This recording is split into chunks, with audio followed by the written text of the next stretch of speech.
The T-7A Red Hawk program, developed jointly by Boeing and Saab, has encountered delays but continues to move steadily toward its operational goals. Originally intended to replace the aging T-38 Talon trainer, the T-7A represents a new generation of pilot training aircraft for the U.S. Air Force, incorporating advanced avionics, high-performance handling, and digital design processes.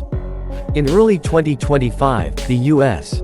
Air Force announced that the production milestone, known as Milestone C, would be delayed until 2026.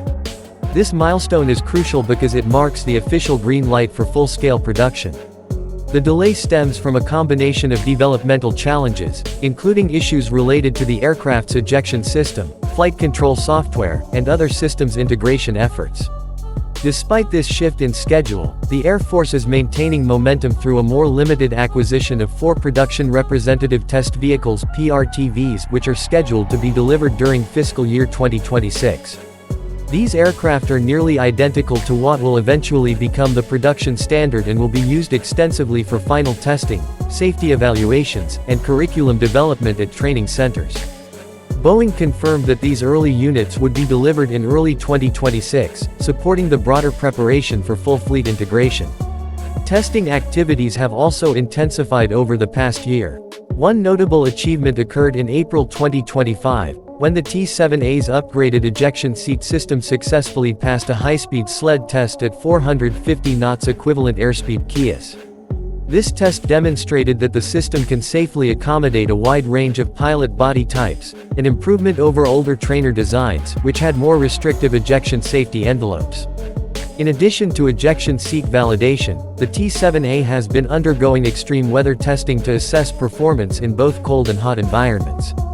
These tests aim to ensure that the aircraft can reliably operate in the diverse conditions pilots may encounter during training and operational missions.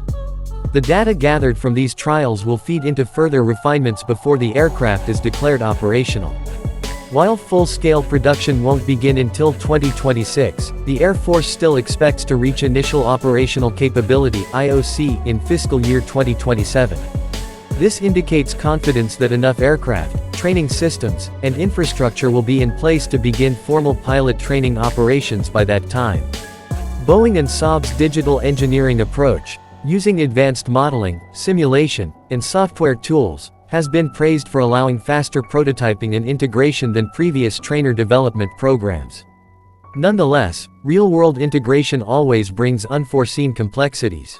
As the Red Hawk moves closer to becoming an integral part of Air Force pilot training, its successful transition into production and service will be watched closely across the defense aviation sector.